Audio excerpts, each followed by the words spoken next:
The first tip I want to talk about is refer to references in the past tense. Use the past tense when you're writing, whether it be in chapter 2 or any other chapter. Keep in mind, every reference that you use, whether it's a book or an article, has come from the past. It's already published. It's already printed. So therefore, when you're writing, you should be indicating that the author suggested or offered some information. Don't be indicating that the author states something or if they provide this information. Everything should be in the past tense. This is problematic for many students, even at the final stages of a doctoral dissertation. I have literally seen dissertations not approved in part because the author of the dissertation did not put the citations in the past tense. There's no reason for that. So keep in mind, all the references that you are going to refer to are from the past, so refer to them in the past tense. From this point forward, that should never be a problem again for you in any of your work. The next area is more so a strategy, and it's something that I promote. You may not see this written or even spoken about often by other research committee members, but what I suggest is that you cite the same source once, maybe twice, and then be on with it. Go on to other authors. When you cite the same author too frequently, it starts to reflect poorly upon you in the sense that you will not have as much breadth and depth displayed in your work. Reliance on the same author too many times shows that perhaps you're more focused on what that author is saying than what the collection of the literature is providing. I understand that at sometimes you may have to cite one author on a number of occasions throughout your whole work, but I encourage you not to rely on that. Particularly if you're in the same section, try not to use the same authors too frequently, and you'll find that your work will flow better, it'll be richer, and you'll actually learn more, in addition to providing greater value for the reader later. Remember, you're supposed to be doing an exhaustive review of the literature, not just a review of the few. Eliminate anthropomorphisms. If you're not sure what this means, please look it up. I will share some insights here on what it basically means, in the sense that if you are attributing human characteristics to an entity, that is an anthropomorphism, and you should eliminate those from your writing. For example, organizations do not decide what they're going to do. Organizational leaders do. You can't indicate that an entity such as a building is found to be sound, because buildings are not sound in of themselves. They are an entity. Try not to give human characteristics to an entity or animals or any other thing that you're writing about. Here it's about being very specific, succinct, and purposeful in your word choices. Many times I have seen this comment from proposal and dissertation reviews when they were not approved. This is simple to eliminate, but if you don't know what it is, you can't eliminate it. I see this all the time, particularly in year 1 and year 2 doctoral students writing. That's the best time to eliminate this from your work if you're writing with it. Again, if you don't know what anthropomorphisms are, then review it. You can actually go into Google search, put the word in there, and then do a search. You'll find many hits on it. You can just take the one in Wikipedia, and it's more than enough information to give you insights on what it is, and you'll soon realize where you're using it. Again, from this point forward, you should eliminate these anthropomorphisms from your work. And if you're like me, perhaps you can't even spell the word, but you can at least know what it means and how to get them out of your writing. Another strategy is about this coherent logical flow. In each of the lessons I talked about on how to put together that quantitative and qualitative chapter 2, I talked about a coherent logical flow. This is important. I just want to remind you about this again, because all too often people start writing their work and then afterwards they forget to go back in and determine, does it make sense in the way that the logic of the design is put together. So just make sure that if you're doing a quantitative study that you have some sort of roadmap or that outline, if you will, that goes from the dependent variable and then to each of the independent variables. And that there's somewhat of a balance with them all. That if you have written 5 pages for one independent variable. Don't write 2 on another, 1 and 9 on the other independent variable. Try and keep them balanced. If you need to, keep them shorter, but keep them balanced and create that logical flow that shows that your work is coherent and that it has some semblance of commonality throughout. Another tip is about breadth and depth of coverage.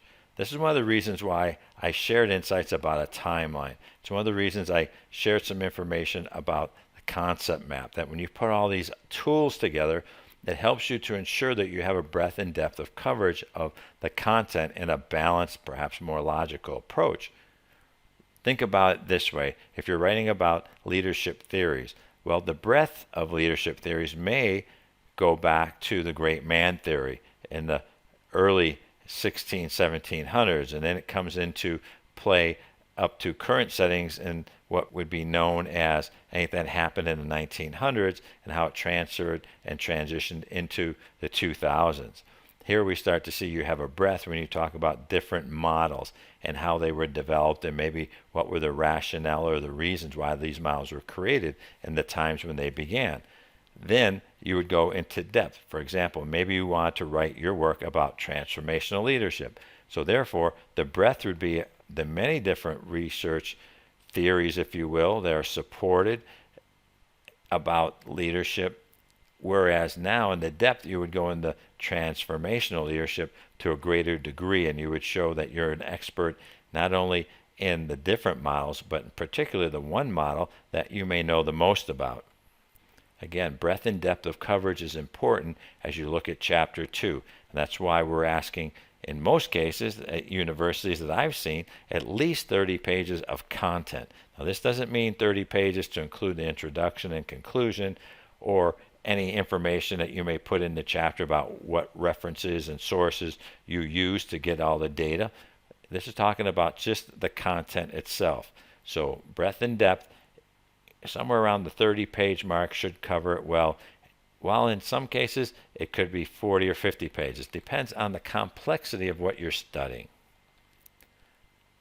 Another insight is something that is perhaps repeated from other information provided in the lessons from Chapter 2 as well as Chapter 1, but it's something I think it's important to drive this point even more so, is for you to understand older versus recent references. In general, you'll find that recent references are those considered within the last 5 years. Anything beyond that that are older would be considered more so the older type references, and those are usually used for things such as historical and trending information. If you're using the breadth and depth concept, you would find that the breadth would be reflective more of the older references, where the actual depth would probably be the more recent references. What's important to note here is that wherever you are now, if you're working on your proposal and it's in the early stages or maybe even nearing the end of the design of the proposal, let's just say you get it approved in the next 6 months, and then it takes you a year or two before you actually get your dissertation approved. You just have to remember that sometimes some of the literature will change during that time frame, and you have to make sure that your literature review is reflective of the most current literature when your dissertation is published. So here's a great hint that can save you a lot of problems. You have to realize that this is a work in progress until your dissertation is approved. So whenever you're working on Chapter 2, it's not necessarily just done when your proposal is put together and approved. You still have to keep it up as you move through the time frame of getting your dissertation published. Here's another good tip and reason to get your dissertation done as soon as you can once you get your proposal done, so that you don't have to go back and spend a lot of time in the review of the literature adding more references. Readers should get a sense of the problem for the study's purpose. As you start to put your Chapter 2 together and look at it as a whole chapter, you should be able to walk away from it believing that when the reader gets it, they should have a sense of the problem and of perhaps the purpose of that study itself. when you look at other dissertations and you read chapter 2, you should walk away with the general concepts of what is the problem that the author was considering and writing about, and what was the purpose of the study. If you can do that, then that's probably a very coherent chapter. The information flew together in an informative and interesting manner, and your work should do the same. You may not be able to see this insight until after your whole chapter is drafted and you step back from it after a few days and read it from beginning to end to make sure that whatever problem you're addressing in chapter 1 is evident in chapter 2. After all, everything in chapter 2 about the review of the literature is related to the problem that you articulated in chapter 1. This tip here is to realize the committee members' roles. There's a reason why you have a dissertation chair or mentor and other committee members. Ideally, the dissertation committee works together, but the dissertation chair has what I believe to be about 90% of the responsibility to work with you. The other 10% of the committee members' work is to come in near the end of a draft of perhaps a section or a chapter or the proposal or the dissertation and make sure that things are aligned well, that things are put together, that any areas that are inconsistent or wrong can be corrected before it's submitted to the university. When you realize this, you'll also realize that the majority of the work that you need to do is with your dissertation chair. And there's a relationship that should be bonded with that dissertation chair. And the better you bond that relationship, the easier it is for your work to flow. Ideally, you should consider that your whole chapter 2 should be designed in coordination with your dissertation chair. Once you and your dissertation chair are completely happy with the full chapter 2, that it's been revised, it's been proofread, it's been edited, then I suggest you give it to a committee member. Don't expect the committee members to spend a lot of time in your work trying to edit it or trying to give you massive areas to improve upon. Remember, you're the expert here in your study. Your committee members are there to help ensure that your work goes together well and that there is a flow, but don't expect them to be proofreaders for you. All too often, students believe early on that their committee members should be proofreaders and people who can identify and correct all the APA inconsistencies. That's incorrect. Committee members' roles are designed to help you improve your work to the next level. Here are the strategies which I refer to as the 4 R's of write, revise, review, and repeat. And yes, I understand that write is spelled incorrectly, but the W didn't fit in there well, so I want to put 4 R's. And I think it'll help just to kind of have a little fun way of talking about this and sharing it, is that as you go through your chapter 2, you just have to have the mindset that you're going to write it, you're going to revise it, you're going to review it after that revision work done, or other people will. Then you're going to repeat. You're going to go back and rewrite it, revise it again. You're going to review it, and then it's going to repeat. You might be writing some new information, you might be adding to what's there, you might be just revising it, making it better. Somebody will review it again, and the cycle just continues on over and over and over. It's not uncommon that in chapter 2, you're going to make many revisions, and once you make some revisions, it's going to show areas for other revisions that need to be done. And it's a reiterative process in that everybody's feedback is designed to help you make your work as good as it possibly can. I understand this can be frustrating. I see students talking all the time online in different chat groups. I see the concerns on their faces when I work with them in residencies after they've got the chapter returned back to them for the 34th time. But you know what? The 34th time, it's better than it was the time before that and the time before that. And it's going to be better on the next revision too. Just go in with the mindset that you're going to be writing this, revising it, and reviewing it, and it's going to happen all together all the time until you get your dissertation approved. Now here's a tip. Some universities will require this, but not all, that in chapter 2, near the end, you'll do a review of the research methods. I understand this philosophy, but I don't advocate this, and I've never had a problem with it, because in chapter 1, in the nature of the study, you're telling the reader what the research method and design are for your study. You're also supporting why you've chosen with the rationale, and you're also going to mention this information in chapter 3 as well, because chapter 3 is how you're actually going to do the research. That being said, some universities do require this in Chapter 2 as well. If that's the case, you may want to maybe then not put as much of it into Chapter 3 because it's already in Chapter 2. My suggestion is contact your dissertation chair if you don't have guidance already, or look in a dissertation handbook if your university has one and see where they want it. Now, I can tell you, because I do work at Walden University with dissertation students, that their guidance stipulates that this should be at the end of Chapter 2. But I can tell you from personal experiences that's not always been the case with those of my mentees who have had their work approved, because they've had it in Chapter 1 and Chapter 3. I think the most important thing to remember is that information often are guidelines. They're not something that's strictly adhered to. What needs to happen is that the information is within the dissertation proposal somewhere, and if it's articulated well in Chapter 1 and Chapter 3, I think you'll be fine. But again, this is an area where you need to work with your dissertation chair and work to make sure that what you submit is going to be accepted and approved. It's better to know what the expectations are up front than to worry about it later. The next insight is something that I repeat all the time to all my students, whether in a class or whether we're working on a proposal and dissertation. Read the APA manual. Even if you read it 10 pages a day in what I call incremental gains, you will have read the entire APA manual in 30 days. You'll be better off for it. You'll know more guidance. You'll know where to find more of the things that you don't pay attention to now. Too many students, particularly in the early part of their program, believe they know what is correct and are wrong. I'll give you a couple examples.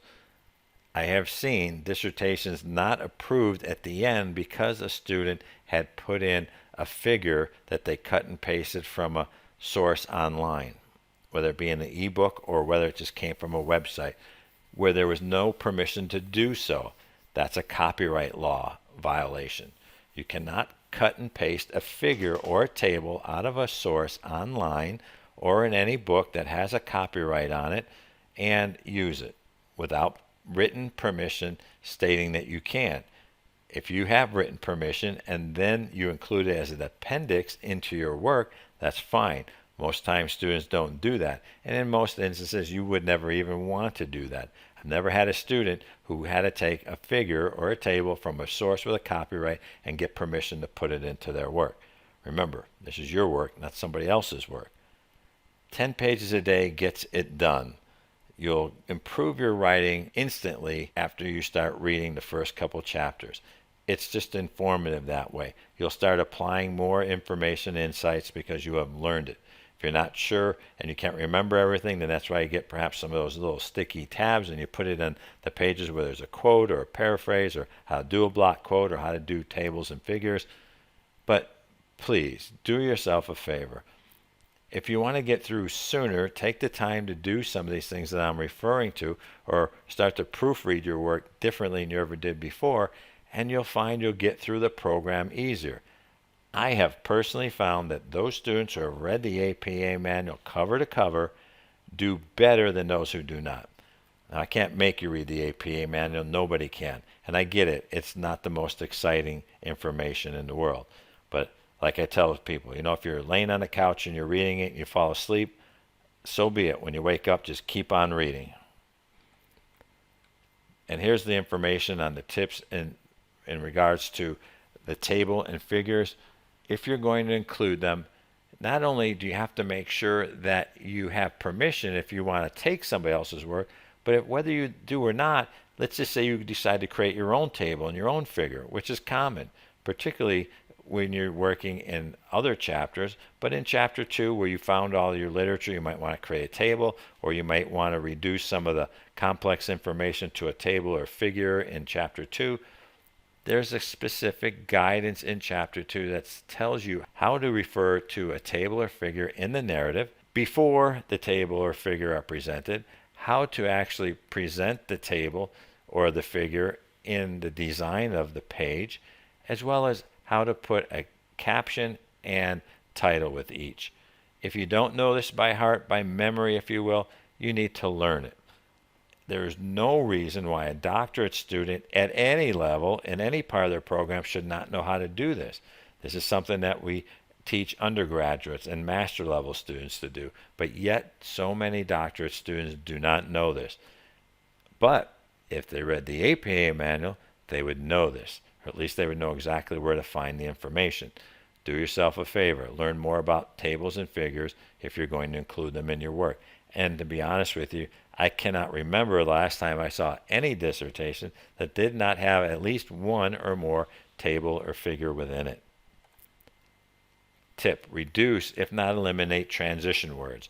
These are the words such as however, therefore, furthermore. These words I understand many use in academic writing. You will find greater clarity will come to your work without them. Now, there are times when you need a transition word, and then certainly use one. But if you're over relying on it and overusing them or using them incorrectly, then please stop. Look at where you're using the transition words and decide, are they needed where you have them? Will you get greater sentence clarity without them? Or are you just relying on these because it's force of habit? When I start to see in every paragraph or every other paragraph the word however, I soon realize that this is more so how the student talks and speaks in a casual conversation than what they do as far as writing in an academic formal manner. Look at where you're using transition words. And here's a hint. You should never, as far as I'm concerned, have a transition word as the first word in a new paragraph. After all, a new paragraph is in of itself a transition to a new thought, a new topic, or a new subject. Why would you start out a new paragraph with however, therefore, or furthermore? I don't suggest that you do that, and I think if you start to police your work a little bit more, you'll find that your work will flow even better. If you already have 30 pages of a chapter 2 drafted, then go into the find section and put however, and then hit find all, and you'll see all the different places that they're within your work. Or do the same thing with therefore, or furthermore. Part of the strategy here that I'm going to just talk about for a few minutes is that as you go through your work in chapter 2, what you're going to be doing is you're going to be illustrating, interpreting, and relating information. This is what comes from that synthesis of looking at all the information that's out there that you're including into your chapter as far as supporting documentation. Oftentimes, students get to do things like these three things: to illustrate for the reader what the content means, to interpret the complex ideas, deduce them down, and relate them in a manner that people can understand better. A literature review is not about just doing a review of 30 different authors or 100 different authors and putting them together in quotes and paraphrases and being on your way. The idea is that you have read or heard the voices of the many, and then in chapter 2 you're writing your own voice, if you will, that shows that you have read and heard and considered, and now you're writing to them. Ideally in chapter 2 it's much like going to a movie where the director takes all the material and illustrates for the viewers or interprets all the complex information, relates it in a manner that the viewing audience can listen to and watch the movie and gain what the story is about. Here's a tip that you may not be aware of. I find that often when students do not know how to get the most out of a reference, to create an annotated bibliography, because annotated bibliographies are designed as such that when you read a reference, where you distill it down into a paragraph or two of the most salient, the most important information. Oftentimes when students are doing research early on for their literature review, they are not sure which references they should use or which ones they shouldn't use in their work. And oftentimes it's because they don't either read the whole article, or if they do, they don't fully understand it, or they're so caught up in the midst of looking at so many references they don't know the value of each individual one. Now, annotated bibliographies are not required in a dissertation. I've never seen them included, but I do know them to be a good tool for anybody to take every reference and go through it and find out which pieces or which parts are the most important. by knowing that, making these annotated bibliographies, it may be easier for you to determine the value of any reference or source and decide to use it or not, and if so, if you use it, what should you be citing out of it as the critical points or critical factors that the author wrote about. If you're not sure what annotated bibliographies are, I encourage you to go to Google. You can go to Google or Google Scholar and search for annotated bibliographies, and you will see many different options for you to select upon to see what they are, see the formats, and find the value of them. Many of you have probably already written annotated bibliographies in your coursework, or perhaps if you're doing something more like a knowledge area module for universities such as Walden, you have done annotated bibliographies and you're probably familiar with the value of them. Again, I've never seen them included in a dissertation, but I've certainly seen them be helpful to dissertation authors to help them better understand the review of the literature that they're going through.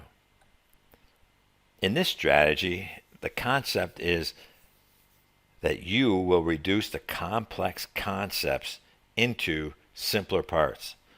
Meaning that as you read and you go through all the references, whether you're going through 100 of them, 200, 300 of them, that you're going to distill down the most complex concepts into smaller parts, easier understandable items for the average reader. Keep in mind that although you may be an expert in healthcare and your dissertation may be in healthcare, doesn't necessarily mean that somebody down the line from now, 2, 5, 10, 20 years from now, will be in healthcare if they read your work. Oftentimes we see cross disciplines because what's important in one field is also transitionable or can be applied in other fields. Particularly in business, as we start to see more people in healthcare and education looking into business concepts, we start to see that we need to make sure when we're writing our business doctoral dissertation that somebody in healthcare or somebody in education or other disciplines will be able to read the dissertation and get the value from it. So keep in mind, if you're talking about complex ideas, something as Six Sigma perhaps, that's complex for some people, that reduce it down to simpler parts as you're going through your review of the literature to help the reader better understand what you're referring to. One of the strategies, as I've talked about in many of the lessons in Chapter 2, is to identify critical factors, gaps, and aha moments. What this means is if you're doing your review of the literature well and you start to see these gaps in the literature, oftentimes these gaps come from or are related to the area of your problem in your dissertation that you're focusing on in regards to your problem statement in Chapter 1. Because there are problems, there are areas of concern. That means in most cases there's literature that's not out there to the degree needed to help eliminate the problem that you're seeing. So therefore, what is in the literature that suggests that there's a gap or a problem to keep that problem alive? What are some of the critical factors in the literature that many authors write about but yet still considered to be problematic?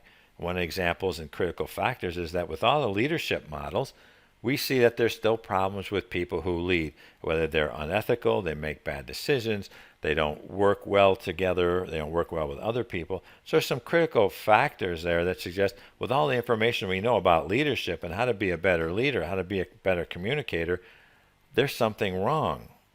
So those are what might be considered critical factors. We also may have these aha moments that only you can have because you're an expert when you go through the literature and suggest an aha moment for the reader. Now I can give you a personal example because when I do research, much like you are going to do, I have to review the literature. Now I reviewed the literature in communications and on leadership, and I combine that with my personal lived experiences. And I have seen over and over many authors talk about how one has to have respect in the workplace and that people have to trust one another.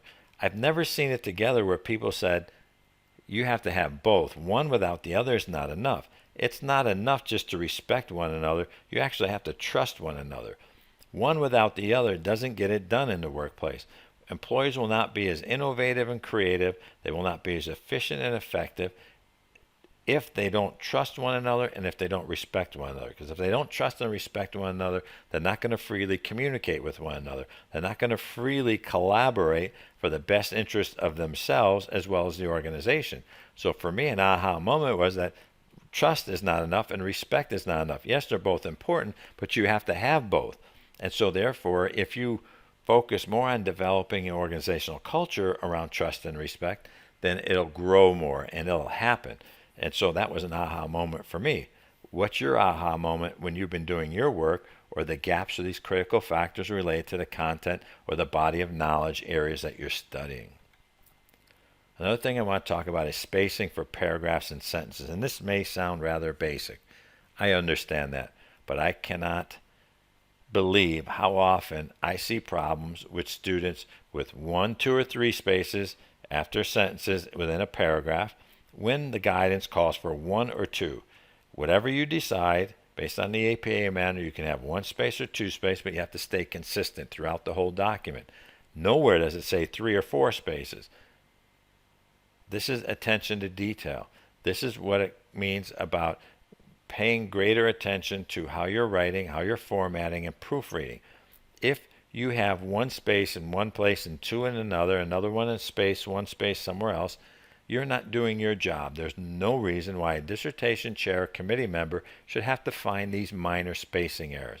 If you can't figure it out on yourself, then that's when you need an editor, or set up your software to be able to trigger it for you every time you run your spell checker if there's more than what you want.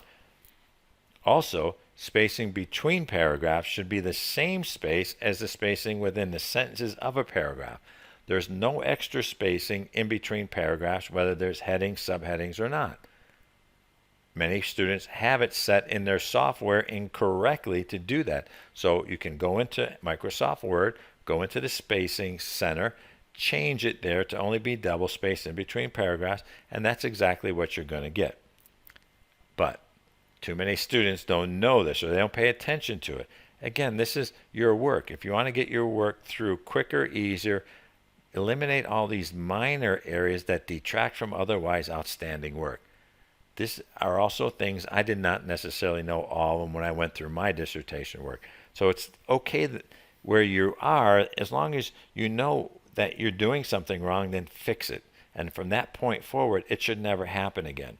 The onus is on you. This is your proposal work. This is your chapter 2, not your committee members, and certainly not your dissertation chair, and certainly not the university. This goes into helping you become more in tune to your own work. The same concept apply in every one of your assignments. If you incorporate this in your year 1 or year 2 and year 3 assignments, then it'll be second nature. You'll never have to worry about it again. So no matter where you're at in the program, some of these items I'm addressing are just as important, regardless of where you are. Another item here is, as far as the strategy suggests to you that paragraphs, they should all be 3 to 7 sentences long. 1 and 2 sentence paragraphs are not good paragraphs. They're too choppy. They're too short. You're not addressing the content, the information, which is a single topic, objective, or point. And if you have more than 7 sentences, it's probably too loose. It's probably not defined well. You're probably just rambling on. 3 to 7 sentences are ideal to convey a thought or a point. Now, I'm going to share an insight here with you in a few moments on another tip about how to really look at creating good paragraphs with a lead-in sentence and the content, and then how to close out a paragraph. But if you have 1 or 2 sentence paragraphs, then you need to not turn your work in. You need to add more. If you see that you have too many paragraphs that are 8, 9, or 10 sentences long that are taking more than 1 full page, something's wrong. You might be writing in a way that's not conducive to have your work approved easier. Remember, what you're writing has to also flow well. Flow well in the sense that the content moves from section to section. It's informative, it's interesting, it holds the reader's attention. These super short, choppy paragraphs or long, laborious paragraphs do not hold a reader's attention. So what I tell you here, and I encourage you, if you have 1 or 2 sentence paragraphs, don't ever submit your work for somebody else to read. It's not ready yet. Now here's the idea which I recently learned. I knew the concepts, but I never heard of the acronym before. So I'm going to share with you the meal concept of creating your chapter 2, which includes creating each individual paragraph in such a manner as, first, for the M, main idea. that you have a topic sentence staying the focus of the paragraph, ideally with no citation. There's no reason for you to have a topic sentence that you're citing somebody else's work. Definitely not a quote, but the concept here being that with your work, create a main topic sentence that focuses on what it is you're going to be writing about in that paragraph. What's that topic? What's that piece of information that you're going to be addressing? Then go to the E, which is the next part, and then suggest some evidence. Now here's where you want to paraphrase, or if you must, a quote to support the topic sentence. So remember, the topic sentence is really your voice, your way of writing. Then you support it with the literature. Now this may be in 2 or 3 different sentences where you have different references to support that main topic. That's fine. Then you're going to have another sentence or two, which is the analysis, the explanation and evaluation of the evidence cited and its relevance in your own words, and particularly to the topic that you're writing about. So here you're again giving your own insights. This is where you're applying your higher order critical thinking skills. This is where you're analyzing more. You're inferring something from what you read for the reader. Then you're going to lead out, and you're going to do that in a manner where you wrap up the paragraph and you just kind of get ready to do a little review or just kind of finalize the point that you're making in that paragraph, and then make it so there's a natural flow into the next paragraph if there's another paragraph of that section. If it's the last paragraph and you're going to end that section and go into a new subheading or another major heading, then of course you don't have to worry about that.